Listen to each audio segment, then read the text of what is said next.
이 이야기는 감정에 휘둘린 노인이 딸처럼 여긴 요양보호사에게 속으며 생긴 사건입니다. 75세 치매 초기 어머니, 정을 나눈 건 가족이 아니라 요양보호사였습니다. 사랑이라 믿었던 그 손길. 어머니, 오늘 날씨 참 좋네요. 꽃이 활짝 피었어요. 민정아, 너는 참 딸 같구나. 그녀가 다녀간 후 어머니의 통장은 비기 시작했다. 이 계좌 민정 이름으로 매달 빠져나간 거야. 정든 사람에게 가장 깊이 배신당했습니다. 하지만 그 손엔 이미 어머니 명의의 건물 서류가 들려 있었습니다. 경기도 외곽 오래된 2층 주택 앞에 작은 승용차 한 대가 멈춰 섰습니다. 차에서 내린 여성은 30대 후반으로 보이는 단정한 차림의 민정이었죠. 손에는 작은 가방과 함께 요양보호사 자격증이 든 파일을 들고 있었습니다. 어머니, 민정 씨 오셨어요. 며느리 지숙이 현관문을 열며 말했습니다. 안쪽에서는 75세의 정옥자 여사가 거실 소파에 앉아 창밖을 바라보고 있었습니다. 치매 초기 진단을 받은 지 석 달이 지났지만 아직은 일상 대화에 큰 무리가 없었죠. 민정은 신발을 정갈하게 벗어놓고 옥자에게 다가갔습니다. 안녕하세요, 어머니. 저는 민정이라고 합니다. 그런데 옥자는 고개를 돌리며 말했습니다. 어머니라 부르지 말아요. 그냥 옥자라고 해요. 듣기 좋으니까. 지숙은 당황했지만 민정은 자연스럽게 웃으며 대답했습니다. 네, 옥자님. 앞으로 잘 부탁드려요. 그 순간 옥자의 표정이 조금 부드러워졌습니다. 첫날부터 민정의 손길은 달랐습니다. 약을 챙겨드릴 때도 옥자님, 오늘은 기운이 참 좋으세요라며 따뜻하게 말을 걸었죠. 식사 준비를 할 때도 옥자가 좋아하는 음식이 무엇인지 세심하게 물어봤습니다. 젊은 시절에 뭘 제일 좋아하셨어요? 민정이 물었습니다. 옥자는 잠시 생각하더니 미역국이요. 아이들한테 해줄 때가 제일 행복했어요 라고 답했습니다. 민정은 그 말을 잊지 않았습니다. 며칠이 지나자 옥자의 태도가 눈에 띄게 달라졌습니다. 처음엔 낯선 타인과 함께하는 생활이 어색했지만 민정의 부드러운 말투와 섬세한 손길에 점점 마음을 열기 시작했죠. 옥자님, 오늘 날씨가 좋으니까 잠깐 마당에 나가실까요? 민정이 제안했습니다. 옥자는 오랜만에 밖으로 나가 햇볕을 쬐며 웃었습니다. 민정은 옥자 옆에 앉아 함께 꽃을 바라보며 이런저런 이야기를 나누었죠. 지숙은 부엌에서 그 모습을 지켜보며 안도의 한숨을 내쉬었습니다. 어머니가 치매 진단을 받은 후 가족 모두가 어떻게 해야 할지 몰라 헤매고 있었는데 민정이 와서 분위기가 완전히 달라졌거든요. 하지만 아들 철민은 달랐습니다. 회사 일이 바쁘다는 이유로 좀처럼 집에 오지 않았죠. 주말에도 골프나 회식이 있다며 얼굴을 비추지 않았습니다. 철민이는 언제 와요? 옥자가 물었습니다. 지숙은 애매하게 웃으며 곧 올 거예요라고 답했지만 옥자는 아들이 자신을 피하고 있다는 걸 알고 있었습니다. 그런 옥자에게 민정은 더욱 다정하게 대했습니다. 옥자님, 아드님 자랑 많이 해주세요. 어릴 때 어떤 아이였어요? 옥자는 그제야 얼굴에 미소를 띠며 아들 이야기를 시작했습니다. 저녁 시간 민정은 옥자와 함께 TV를 보며 자연스럽게 대화를 나누었습니다. 옥자는 민정의 어깨에 살짝 기대어 졸기도 했죠. 지숙은 그 모습을 보며 마음이 따뜻해졌습니다. 민정 씨, 정말 고마워요. 어머니가 이렇게 편안해 하시는 모습 오랜만에 봐요. 지숙이 말했습니다. 민정은 겸손하게 고개를 숙이며 제가 더 감사하죠. 옥자님이 너무 좋으신 분이에요라고 답했습니다. 그날 밤 옥자는 오랜만에 깊은 잠에 들었습니다. 민정이 옆방에서 지켜보고 있다는 사실이 안심이 되었거든요. 하지만 아무도 모르는 사이 민정은 조용히 옥자의 방 서랍을 살펴보고 있었습니다. 민정이 옥자와 함께 생활한 지 일주일이 지났습니다. 아침마다 옥자를 깨우는 민정의 목소리는 마치 딸의 목소리처럼 다정했죠. 옥자님, 일어나세요. 오늘도 좋은 하루 시작해봐요. 그날 아침 민정은 냉장고 문을 열어보며 고개를 갸웃했습니다. 옥자님, 오늘 마트에 다녀와야겠어요. 필요한 게 너무 많네요. 옥자는 고개를 끄덕이며 그럼 돈을 줄게요라고 말했습니다. 아니에요. 제가 먼저 사고 나중에 정산하면 돼요. 민정이 손을 흔들었지만 옥자는 고집을 부렸습니다. 내가 먹을 건데 내가 내야죠. 통장 있는데 알려줄게요. 옥자는 민정을 안방으로 데려가 서랍을 열었습니다. 그 안에는 몇 개의 통장과 현금이 정리되어 있었죠. 이 통장 써요. 비밀번호는 내 생일이에요. 옥자가 말했습니다. 민정은 잠시 망설이는 듯 했습니다. 정말 괜찮으세요? 제가 통장을 가져가도 괜찮아요. 믿어요. 옥자의 말에 민정은 조심스럽게 통장을 받았습니다. 처음엔 옥자도 불안했습니다. 아무리 좋은 사람이라고 해도 돈이 관련된 일이니까요. 하지만 민정은 마트에서 돌아올 때마다 영수증을 가져왔습니다. 옥자님, 여기 영수증이에요. 하나하나 확인해 보세요. 민정은 꼼꼼하게 가계부까지 써서 보여주었습니다. 쌀 2만 원, 야채 1만 5천 원, 고기 3만 원. 옥자는 그런 민정의 모습을 보며 완전히 안심했죠. 며칠 후 민정의 표정이 어두워 보였습니다. 옥자는 그 모습을 놓치지 않았어요. 민정아, 무슨 일 있어? 옥자가 물었습니다. 민정은 고개를 저으며 아니에요. 괜찮아요라고 했지만 옥자는 계속 눈치를 챘습니다. 말해봐. 나이 많다고 바보가 된 건 아니야. 옥자가 다시 물었습니다. 민정은 한참을 망설이다가 입을 열었습니다. 사실 제 딸이 아파서 병원에 입원했어요. 그런데 병원비가 옥자의 마음이 짠해졌습니다. 딸이 몇 살인데? 12살이에요. 폐렴으로 입원했는데 치료비가 생각보다 많이 나와서 민정의 목소리가 떨렸습니다. 얼마나 필요해? 옥자가 물었습니다. 아니에요, 옥자님. 제가 어떻게 그런 말씀을. 민정이 손을 흔들었지만 옥자는 이미 안방으로 향하고 있었습니다. 옥자는 서랍에서 현금을 꺼내 민정에게 건넸습니다. 이거 가져가. 아이가 아픈데 돈 걱정은 하지 마. 50만 원이라는 적지 않은 금액이었죠. 어떻게 이런 돈을. 민정의 눈에 눈물이 고였습니다. 옥자는 민정의 손을 잡고 말했습니다. 민정아, 옛날엔 다 이웃이었지. 서로 도우며 살았어. 이런 게 뭐가 대단하다고. 죄송해요, 옥자님. 정말 갚을게요. 다시는 이런 부탁 안 할게요. 민정이 고개를 숙였습니다. 옥자는 민정의 등을 토닥이며 괜찮다고 말했습니다. 그날 이후 민정은 더욱 정성스럽게 옥자를 돌봤습니다.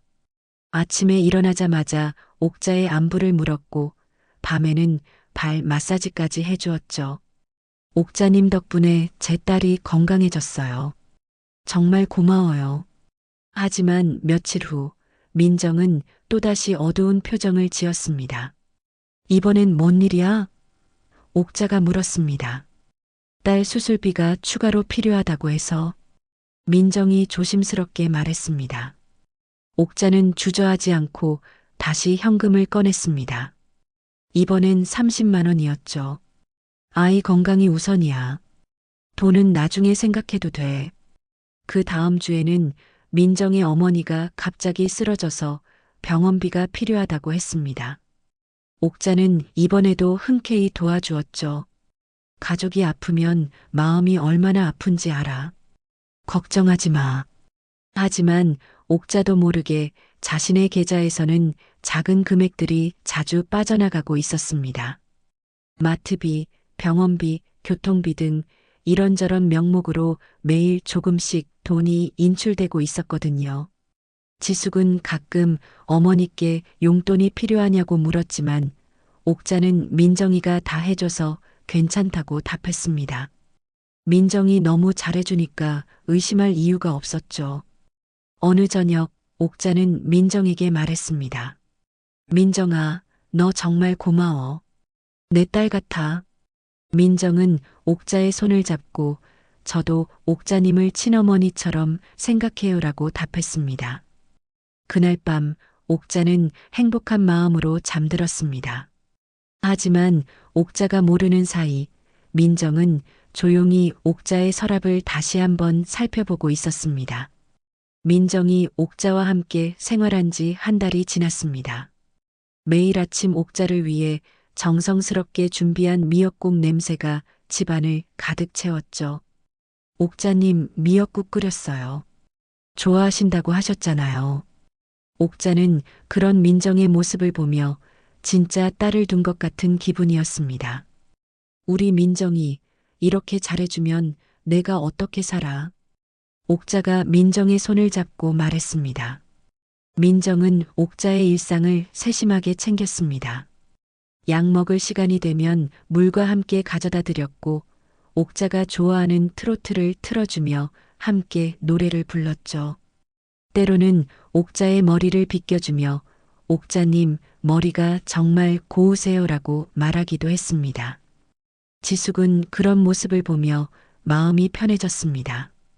어머니가 치매 진단을 받은 후 가족 모두가 힘들어했는데 민정이 와서 분위기가 완전히 달라졌거든요. 어머니는 웃음을 되찾았고 자신도 일에 집중할 수 있게 되었습니다. 어느 날 저녁 민정은 옥자와 함께 TV를 보며 자연스럽게 말을 꺼냈습니다. 옥자님, 요즘 사람들은 미리미리 준비를 많이 하더라고요. 무슨 준비? 옥자가 물었습니다. 혹시 옥자님도 유언장 같은 거 써두셨어요? 민정이 조심스럽게 물었습니다. 옥자는 잠시 생각하더니 고개를 저었습니다. 그런 건 아들한테 미안해서 나중에 정리하려고 했어요. 아, 그러시구나. 요즘엔 많은 분들이 미리 써두신다고 하더라고요. 나중에 가족들이 힘들어할 수도 있으니까요. 민정이 자연스럽게 말했습니다. 그날 밤 옥자는 잠들지 못하고 민정의 말을 계속 생각했습니다. 자신이 치매에 걸렸다는 사실, 그리고 언젠가는 가족들에게 짐이 될 수도 있다는 생각이 마음을 무겁게 했죠. 며칠 후 옥자는 민정에게 말했습니다. 민정아, 너한테 할 말이 있어. 민정은 옥자 옆에 앉아 관심 있게 들었습니다. 사실 나도 정리해야 할 게 있어. 내가 혼자 있을 때 생각해 봤는데. 옥자는 서랍에서 조그만 쪽지를 꺼냈습니다. 이거 넣어줄게. 고마운 사람에게 남기는 선물이야. 그 쪽지에는 옥자의 자필로 무언가가 적혀 있었죠. 민정은 쪽지를 받아들며 옥자님, 이게 뭐예요? 라고 물었습니다. 옥자는 작은 목소리로 답했습니다. 우리 동네에 작은 건물이 하나 있어.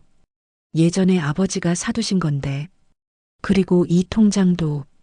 쪽지 안에는 소형 건물의 주소와 함께 옥자 명의의 통장 번호가 적혀 있었습니다. 옥자는 계속 말했습니다. 민정아, 너 정말 고마워. 내 친딸보다 더 잘해줘서 이런 마음이라도 받아줘. 민정의 눈에 눈물이 고였습니다. 옥자님, 어떻게 이런 걸? 저는 그냥 제 일을 한 것뿐인데요. 아니야, 너는 특별해. 정말 고마운 사람이야. 그날 밤 민정은 쪽지를 가슴에 품고 잠들었습니다. 하지만 그것은 감동이 아니라 계획의 성공에 대한 만족감이었죠. 옥자는 민정을 완전히 믿고 있었고 민정은 그 믿음을 이용하고 있었습니다. 며칠 후 지숙이 시장에서 돌아오는 길에 우연히 민정을 만났습니다. 민정은 부동산 중개사무소에서 나오는 참이었죠. 어머, 민정 씨. 여기서 뭐 하세요? 지숙이 물었습니다. 아, 지숙 씨. 제가 이사를 생각하고 있어서 알아보는 중이에요. 민정이 자연스럽게 답했습니다. 지숙은 별 생각 없이 그러시구나라고 대답했습니다. 하지만 민정은 실제로는 옥자가 준 쪽지의 건물 주소를 확인하고 있었습니다. 부동산 중개사는 이 건물 위치가 좋네요. 시세가 꽤 나갈 것 같은데요 라고 말했죠. 집으로 돌아온 민정은 옥자에게 더욱 다정하게 굴었습니다. 옥자님, 오늘 기분이 어때요? 혹시 어디 아픈 데는 없으세요? 옥자는 민정의 관심에 기뻐했습니다. 저녁을 함께 먹으면서 민정은 말했습니다. 옥자님, 제가 옥자님을 정말 많이 사랑해요. 친어머니처럼 생각한다고요. 옥자도 나도 너를 친딸 같아라고 답했습니다. 그날 밤 옥자가 잠든 후 민정은 조용히 옥자의 방으로 들어갔습니다. 서랍을 열어 다른 통장들도 확인해 보았죠. 예상보다 많은 통장과 현금이 있었습니다. 민정은 스마트폰으로 통장 번호들을 사진으로 찍어 두었습니다. 그리고 옥자가 쓴 쪽지를 다시 한번 자세히 살펴보았죠. 자필로 쓰여진 그 쪽지는 나중에 중요한 증거가 될 수 있었습니다. 다음 날 아침 옥자는 민정에게 말했습니다.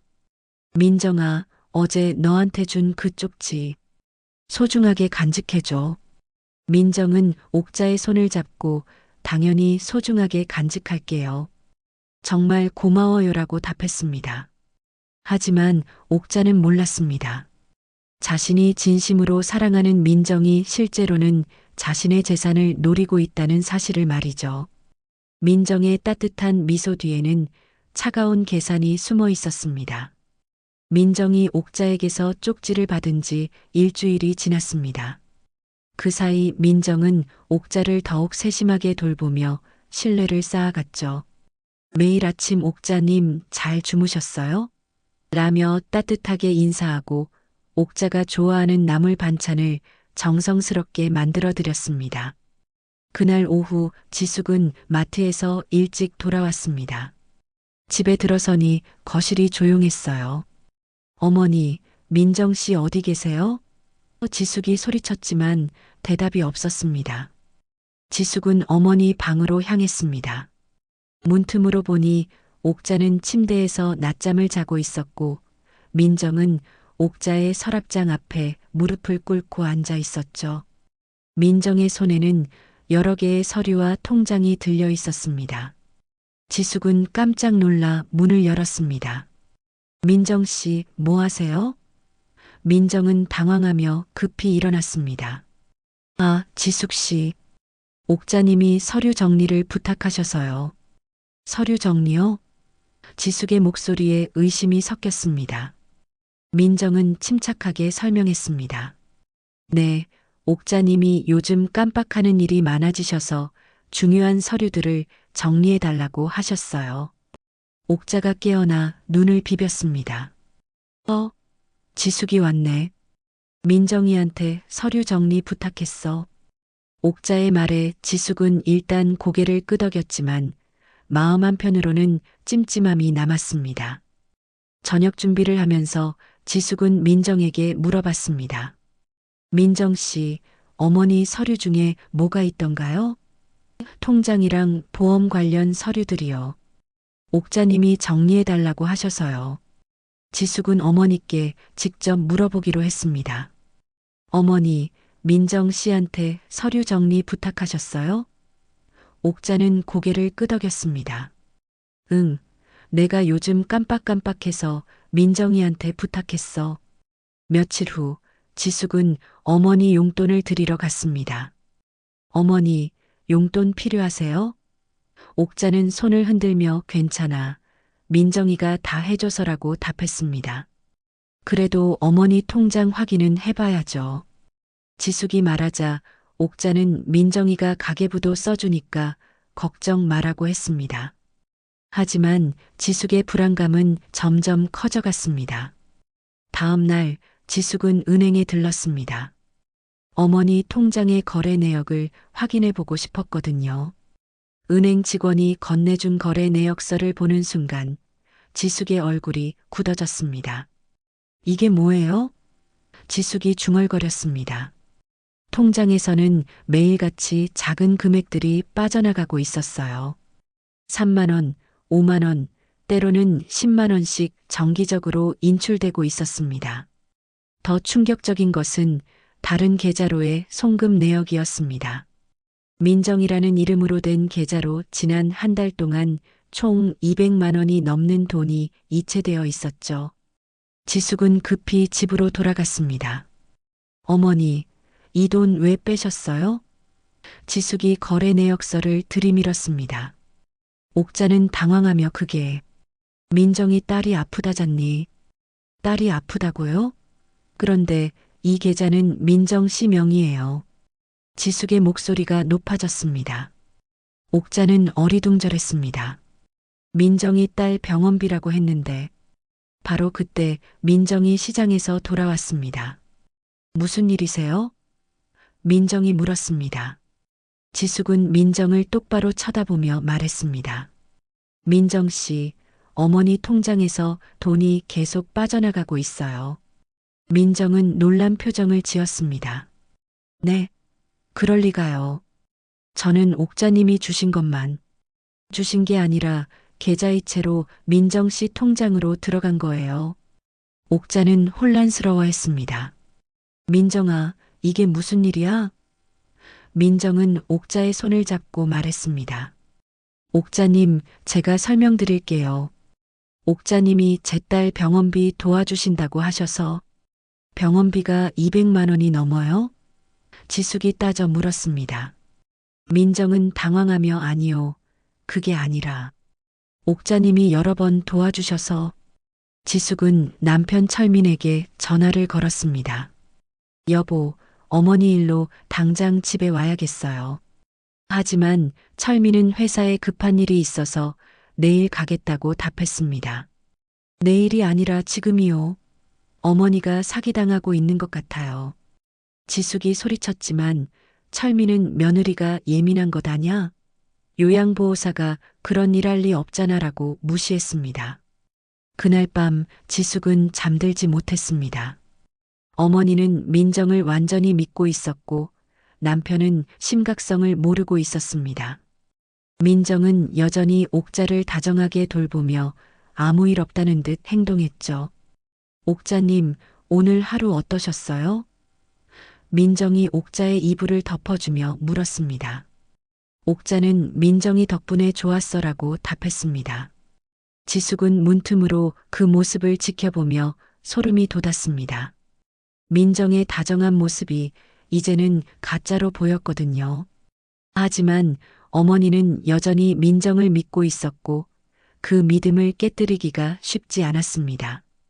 그날 밤 지숙은 어머니 방 서랍을 몰래 확인해 봤습니다. 평소와 달리 서류들이 어수선하게 정리되어 있었고 몇 개의 통장이 없어진 것 같았습니다. 지숙의 불안감은 확신으로 바뀌었습니다. 지숙이 민정을 의심하기 시작한 지 사흘이 지났습니다. 그동안 지숙은 민정의 모든 행동을 유심히 지켜봤죠. 민정은 여전히 옥자를 정성스럽게 돌봤지만 지숙의 눈에는 모든 것이 연기로 보였습니다. 그날 오후 옥자는 갑자기 어지럽다며 소파에 주저앉았습니다. 어머니, 괜찮으세요? 지숙이 다가갔지만 옥자는 의식을 잃고 쓰러졌습니다. 119에 신고해요. 지숙이 소리쳤습니다. 민정은 당황하며 옥자를 부축했습니다. 옥자님, 정신 차리세요. 구급차가 도착하기까지 민정은 옥자의 손을 잡고 있었죠. 병원 응급실에서 의사는 일시적인 뇌혈류 장애라고 진단했습니다. 다행히 큰 문제는 없지만 며칠 입원하셔야겠습니다. 의사가 말했습니다. 민정은 간호사에게 다가가 말했습니다. 저는 환자의 보호자입니다. 서류 작성 도와드릴게요.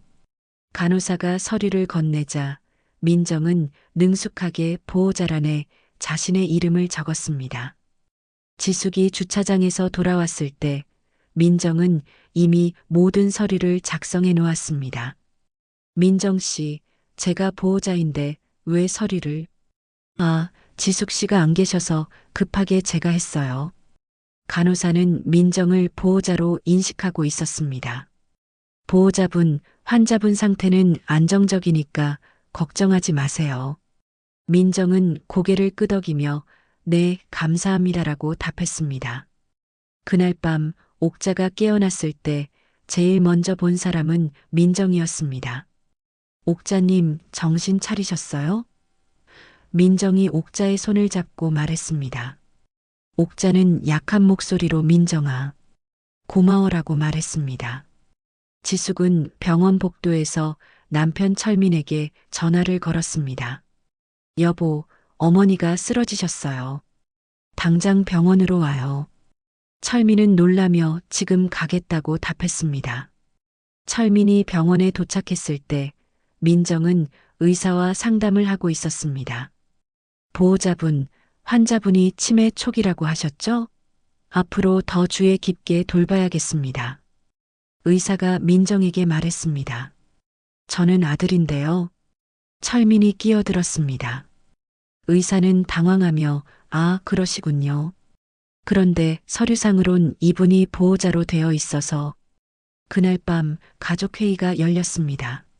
민정 씨, 어머니 통장에서 돈이 계속 빠져나가고 있어요. 지숙이 거래 내역서를 보여주었습니다. 철민도 이제야 심각성을 깨달았습니다. 민정은 침착하게 답했습니다. 옥자님이 제 딸 병원비를 도와주신 거예요. 억지로 받은 게 아니라 옥자님이 직접 주신 거예요. 200만 원이 넘는 돈을요? 철민이 물었습니다. 제 딸이 폐렴으로 입원했고 수술비도 필요했어요. 옥자님이 안쓰럽게 여기셔서 민정의 설명을 듣고 철민은 고개를 끄덕였습니다. 그럴 수도 있겠네요. 하지만 지숙은 포기하지 않았습니다. 다음 날 지숙은 경찰서에 신고를 했습니다. 요양보호사가 치매 환자를 이용해서 돈을 빼돌리고 있어요. 경찰은 일단 조사해 보겠다고 했습니다. 경찰이 집에 와서 조사를 시작했습니다. 민정 씨, 옥자 여사 통장에서 돈이 인출된 건 맞나요? 네, 하지만 옥자님이 자발적으로 도움을 주신 거예요. 옥자는 경찰 앞에서 민정을 감쌌습니다. 그 아이는 나쁜 애가 아니에요. 날 정말 잘 돌봤어요. 내가 주고 싶어서 준 거예요. 옥자의 증언에 경찰도 난감해했습니다. 여사님, 정말 자발적으로 주신 거예요? 경찰이 다시 물었습니다. 네, 민정이 딸이 아프다고 해서 도와준 거예요. 억지로 뺏어간 게 아니에요. 민정은 옥자의 손을 잡고 말했습니다. 옥자님, 저 때문에 이런 일이 생겨서 죄송해요. 옥자는 괜찮다, 민정아. 너는 잘못한 게 없어라고 말했습니다. 하지만 경찰 조사 과정에서 충격적인 사실이 드러났습니다.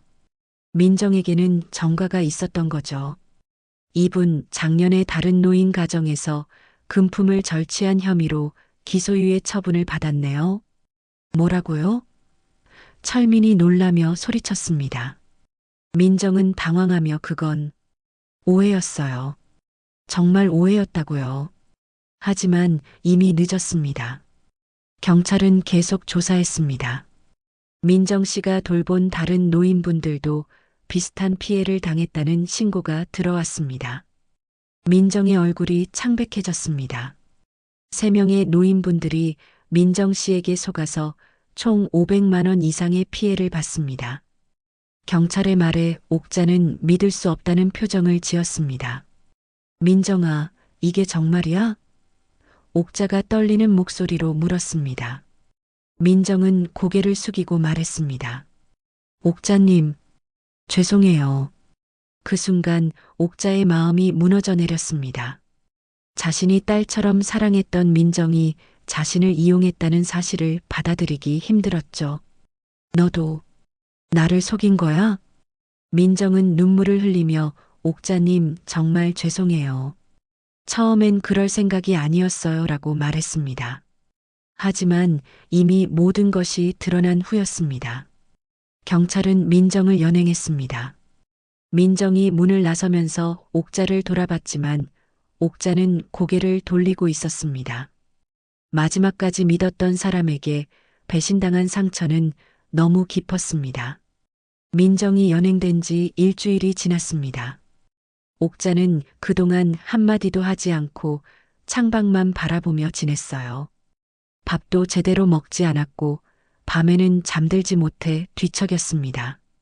어머니, 식사하세요. 지숙이 죽을 가져다 드렸지만 옥자는 고개를 저었습니다. 배 안 고파. 옥자의 목소리는 기운이 없었어요. 철미는 어머니가 이런 모습인 게 안타까웠습니다. 어머니, 그 사람은 잊어버리세요. 나쁜 사람이었어요. 하지만 옥자는 내가 바보였어라고만 중얼거렸습니다. 지숙은 어머니 방을 정리하기로 했습니다. 민정이 있을 때 어수선해진 서류들을 다시 정리해야 했거든요. 서랍을 열어보니 통장들이 뒤죽박죽 섞여 있었습니다. 이상하네. 이 서류는 뭐지? 지숙이 서랍 깊숙한 곳에서 작은 쪽지를 발견했습니다. 쪽지에는 옥자의 자필로 무언가가 적혀 있었어요. 지숙은 쪽지를 펼쳐보고 깜짝 놀랐습니다. 서울시 강남구. 거기에는 소형 건물의 주소가 적혀 있었고 옥자 명의의 통장 번호도 함께 적혀 있었습니다. 더 충격적인 것은 쪽지 아래쪽에 적힌 글이었습니다. 민정에게 상속하고 싶다는 내용이 옥자의 손글씨로 적혀 있었거든요. 어머니, 지숙이 옥자에게 달려갔습니다. 이 쪽지가 뭐예요?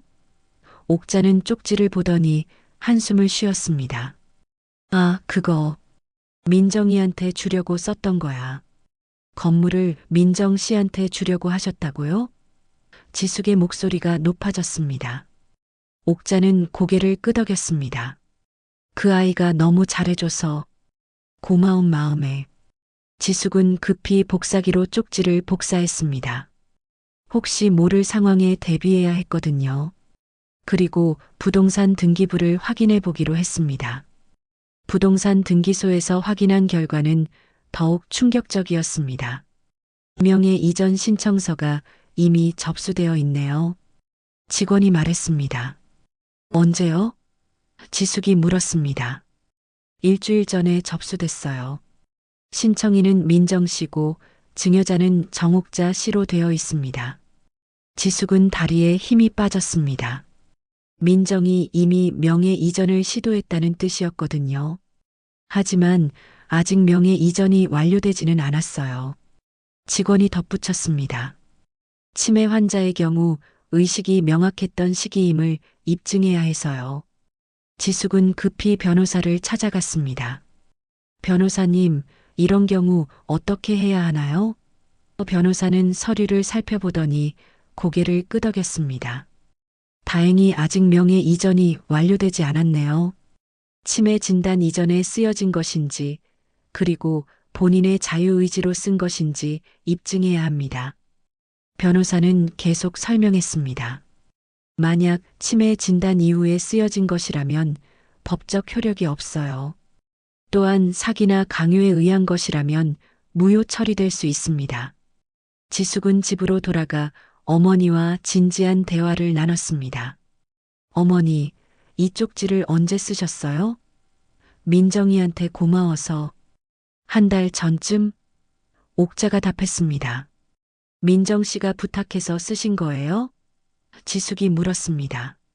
옥자는 잠시 생각하더니 말했습니다. 그 아이가 유언장 이야기를 했어. 미리 준비하는 게 좋다고. 지숙은 이제 확신했습니다. 민정이 처음부터 계획적으로 접근했다는 것을 말이죠. 어머니, 민정 씨는 어머니의 정을 이용한 거예요. 가족보다 정든 사람이 더 무서울 수 있어요. 그날 저녁 철민과 지숙은 심각한 대화를 나눴습니다. 이 건물 시세가 얼마나 될까? 철민이 물었습니다. 부동산에서 확인해 보니 3억은 넘을 것 같아요. 3억? 철민이 놀랐습니다. 민정이 그걸 노린 거였군요. 지숙이 고개를 끄덕였습니다. 처음부터 계획된 일이었어요. 다음 날 경찰서에서 연락이 왔습니다.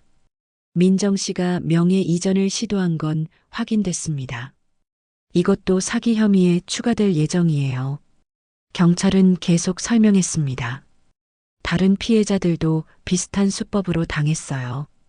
친딸처럼 대하면서 신뢰를 쌓은 다음 재산을 노리는 방식이었습니다. 지숙은 어머니에게 모든 사실을 설명했습니다. 어머니, 민정 씨는 처음부터 어머니 재산을 노리고 접근한 거예요. 옥자는 충격을 받았습니다. 그럼 나한테 잘해준 것도 다 거짓말이었어? 옥자의 목소리가 떨렸습니다. 모든 게 계획이었어요. 어머니를 진짜 사랑한 게 아니라 돈을 위해서였어요. 그날 밤 옥자는 오랫동안 울었습니다. 자신이 딸처럼 여겼던 민정이 자신을 이용했다는 사실이 너무 아팠거든요. 내가 그렇게 외로웠나? 지숙은 어머니를 안아주며 말했습니다. 어머니, 이제 저희가 곁에 있어요. 다시는 이런 일 없을 거예요. 하지만 옥자의 상처는 쉽게 아물지 않을 것 같았습니다. 법원에서는 명예 이전 신청을 기각했습니다. 치매 환자의 의사 능력에 대한 의문이 제기됐고 사기 혐의가 입증됐기 때문이었죠. 민정은 사기 미수와 위조 혐의로 정식 기소됐습니다. 하지만 이미 옥자의 마음에 난 상처는 돌이킬 수 없었어요. 믿었던 사람에게 배신당한 아픔은 치매보다 더 깊은 상처를 남겼습니다. 민정의 재판이 열리는 날이 왔습니다. 법정에는 옥자와 철민, 지숙이 나란히 앉아 있었어요. 옥자는 검은 한복을 입고 있었는데 얼굴이 많이 야위어 보였습니다. 판사가 입장하고 재판이 시작됐습니다. 피고인 민정, 앞으로 나오세요. 민정은 수갑을 찬 채로 법정에 나타났습니다. 예전에 다정했던 모습은 온데간데 없었죠. 검사가 기소 내용을 읽기 시작했습니다. 피고인은 치매 초기 환자인 정옥자 씨를 상대로 요양보호사 신분을 이용해 신뢰관계를 형성한 후 총 230만 원을 편취했습니다. 또한 피고인은 피해자로부터 3억 원 상당의 부동산 명예 이전을 받기 위해 유언장을 작성하도록 유도했으며 이는 사기미수 및 사문서 위조에 해당합니다. 옥자는 민정을 바라보며 복잡한 표정을 지었습니다. 미워해야 할 텐데 한편으로는 여전히 안쓰러운 마음이 들었어요. 그 다정했던 목소리와 따뜻한 손길이 모두 거짓이었다는 게 믿어지지 않았거든요. 변호사가 민정을 변호했습니다. 피고인은 실제로 딸의 병원비가 필요한 상황이었고 피해자가 자발적으로 도움을 주겠다고 했습니다. 하지만 검사는 반박했습니다. 피고인에게는 유사한 전과가 있으며 이는 계획적인 범행입니다. 다른 노인 가정에서도 동일한 수법을 사용했다는 증거가 있습니다. 증인으로 나온 다른 피해자, 가족이 증언했습니다.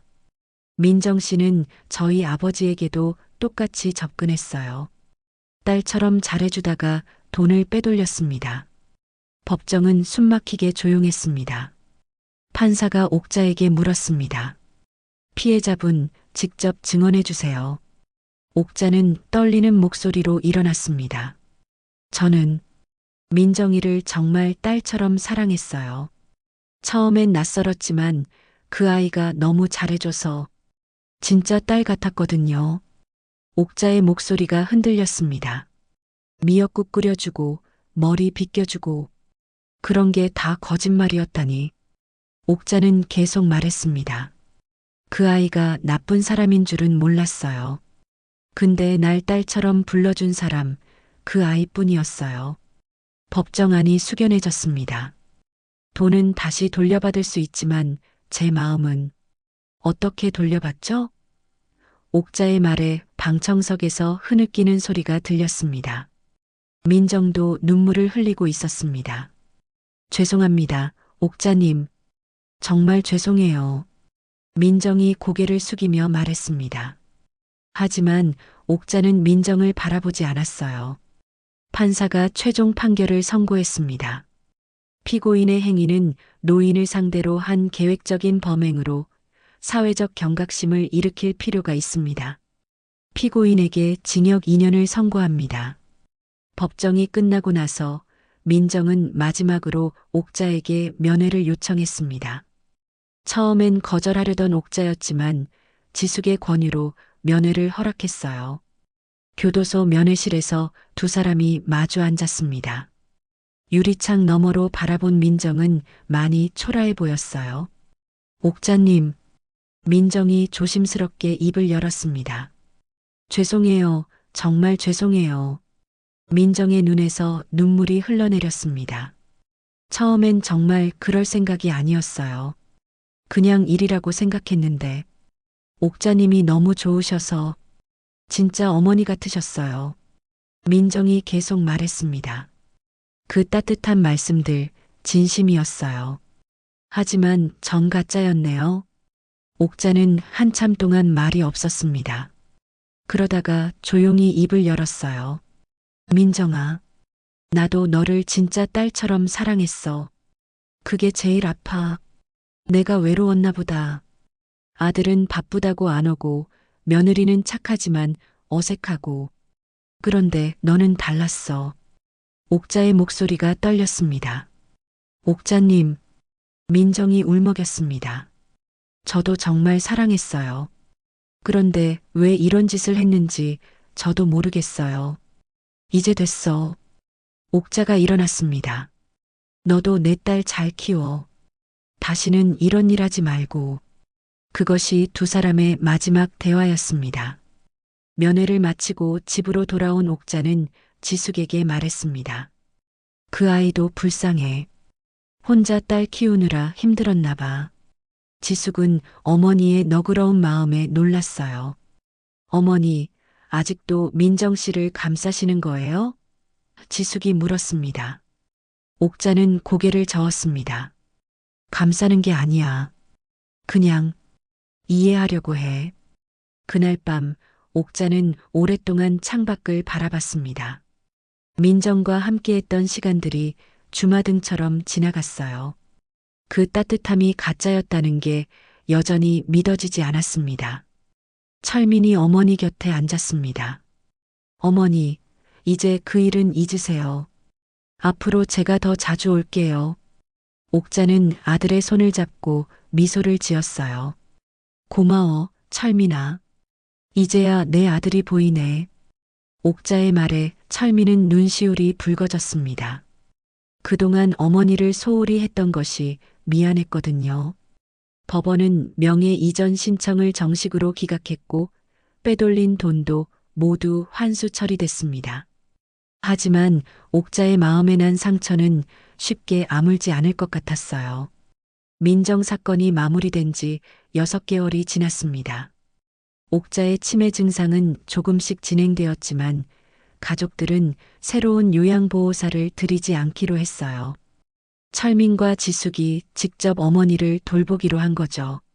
철민은 회사 일정을 조정해서 주 3일은 재택 근무를 하게 됐습니다. 어머니, 오늘 점심 뭐 드실래요? 철민이 부엌에서 소리쳤습니다. 옥자는 거실 소파에 앉아 웃으며 답했어요. 우리 아들이 해주는 건 다 맛있어. 지숙도 파트타임으로 일하면서 어머니를 돌봤습니다. 어머니와 함께 마트에 가서 장을 보고 같이 요리도 했죠. 어머니, 이 나물 어떻게 무치는지 가르쳐 주세요. 지숙이 물었습니다. 옥자는 기억이 가물가물할 때도 있었지만 요리는 손에 익어 있어서 자연스럽게 가르쳐 주었어요. 된장은 조금만 넣어야 해. 너무 많이 넣으면 짜져. 옥자가 지숙의 손을 잡고 알려주었습니다. 저녁 시간이 되면 세 사람이 함께 식탁에 앉았습니다. 예전에는 각자 바빠서 함께 먹는 일이 드물었는데 이제는 매일 함께 밥을 먹게 됐어요. 어머니, 오늘 하루 어떠셨어요? 철민이 물었습니다. 좋았어. 지숙이랑 같이 꽃도 심고 너랑 같이 TV도 보고. 옥자가 행복해하며 답했습니다. 민정이 있을 때와는 다른 종류의 행복이었어요. 가짜가 아닌 진짜 가족의 따뜻함이었죠. 어느 날 옥자는 갑자기 지숙에게 물었습니다. 민정이는 어디 갔지? 지숙은 당황했지만 차분하게 답했어요. 어머니, 그 아이는 좋은 곳으로 갔어요. 이제 저희가 옆에 있어요. 옥자는 잠시 생각하더니 고개를 끄덕였습니다. 완전히 기억하지는 못하지만 뭔가 아팠던 일이 있었다는 것은 알고 있었어요. 그래, 우리 가족이 있으니까 괜찮아. 주말에는 세 사람이 함께 나들이를 나가기도 했습니다. 근처 공원을 산책하고 카페에서 차를 마시며 이야기를 나누었죠. 어머니, 예전에 이런 시간 갖지 못해서 미안했어요. 철민이 말했습니다. 이제라도 이렇게 해주니까 고마워. 옥자가 아들의 손을 잡고 답했습니다. 사실 나도 외로웠어. 그런데 이제는 안 외로워. 어느 날 저녁, 옥자는 지숙과 함께 앨범을 보고 있었습니다. 이거 철민이 어릴 때 사진이지? 옥자가 물었습니다. 네, 어머니. 초등학교 입학식 때 찍은 거예요. 우리 철민이 참 예뻤지. 지금도 예쁘지만. 옥자가 웃으며 말했습니다. 지숙은 그런 어머니를 보며 마음이 따뜻해졌어요. 민정 사건 이후 어머니가 다시 웃을 수 있게 된 것이 정말 다행이었거든요. 철민은 어머니를 위해 특별한 선물을 준비했습니다. 작은 화분에 꽃을 심어서 어머니 방에 놓아드린 거죠. 어머니, 이 꽃 예쁘죠? 매일 물 주면서 키워보세요. 옥자는 꽃을 보며 환하게 웃었습니다. 고마워, 철민아. 이 꽃처럼 우리도 예쁘게 살자. 그 말에 철민의 눈에 눈물이 고였어요. 지숙은 어머니를 위해 매일 일기를 써드리기 시작했습니다. 어머니의 기억이 흐려질 때를 대비해서 하루하루의 일들을 기록해두는 거였어요. 어머니, 오늘은 저희가 함께 떡볶이 만들어 먹었죠? 맞아, 맛있었어. 우리 지숙이 요리 솜씨가 늘었네. 옥자가 기뻐하며 답했습니다. 지숙은 그런 대화들을 하나하나 일기에 적어두었어요. 어느 날 밤 옥자는 잠들기 전에 철민과 지숙에게 말했습니다. 고마워, 너희들. 나를 이렇게 돌봐줘서. 목소리가 감정에 차 있었어요. 어머니, 저희가 더 감사하죠. 어머니 덕분에 가족이 뭔지 다시 알게 됐어요.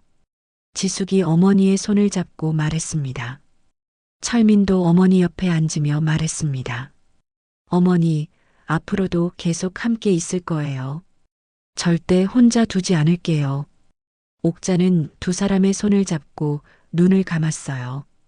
그날 밤 옥자는 오랜만에 깊은 잠에 들었습니다.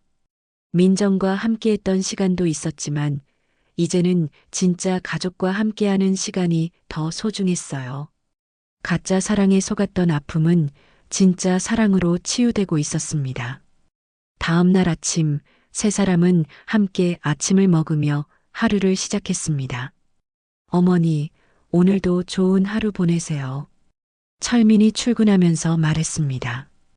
우리 아들도 좋은 하루 보내고 일찍 들어와. 옥자가 손을 흔들며 답했습니다. 지숙도 어머니 곁에 앉아 어머니, 오늘은 뭐 하고 싶으세요? 라고 물었어요. 지숙이랑 같이 있으면 뭐든 좋아. 옥자의 대답에 지숙은 미소를 지었습니다. 이제 옥자에게는 진짜 가족이 있었어요. 비록 치매라는 병은 있지만 사랑하는 가족들이 곁에 있어서 행복했습니다. 저녁이 되어 철민이 돌아오면 세 사람은 다시 함께 모였습니다. 그렇게 하루하루가 지나갔고 옥자는 매일 가족의 사랑을 느끼며 살아갔어요. 민정에게 속았던 상처는 시간이 지나면서 조금씩 아물어갔고 그 자리에는 진짜 가족의 사랑이 자리 잡았습니다.